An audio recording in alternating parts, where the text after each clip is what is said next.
I reckon you should check your motorcycle's chain slack every time you wash your bike, or at least every 2 weeks.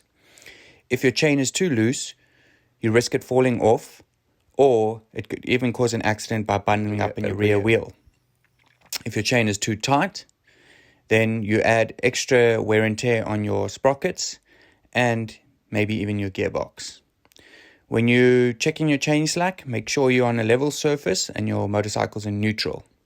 When you check the chain slack, check the lower half of the chain between the two sprockets.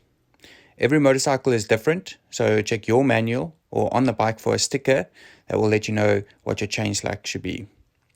On my bike, it's between 20 and 30 millimeters, and if it's more than 60, I shouldn't ride the motorbike.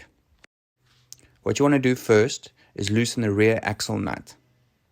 Once that is loose, loosen both lock nuts on both sides of the swing arm.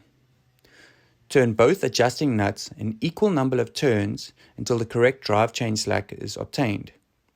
Turn the adjusting nuts clockwise to tighten the chain and anti-clockwise to provide more slack.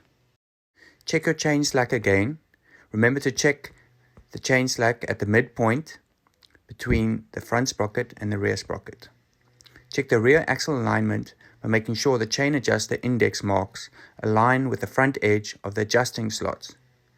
Both marks should correspond. If the axle is misaligned, turn the right or the left adjustment nuts until the marks are aligned and recheck chain slack. Once this is done and everything is lined up, you can tighten the rear axle nut again. Tighten the drive chain adjusting nuts lightly, then hold the adjusting nut and tighten the lock nuts. Recheck your slack. If everything is perfect, what you want to do is check your rear brake pedal free play and adjust as necessary.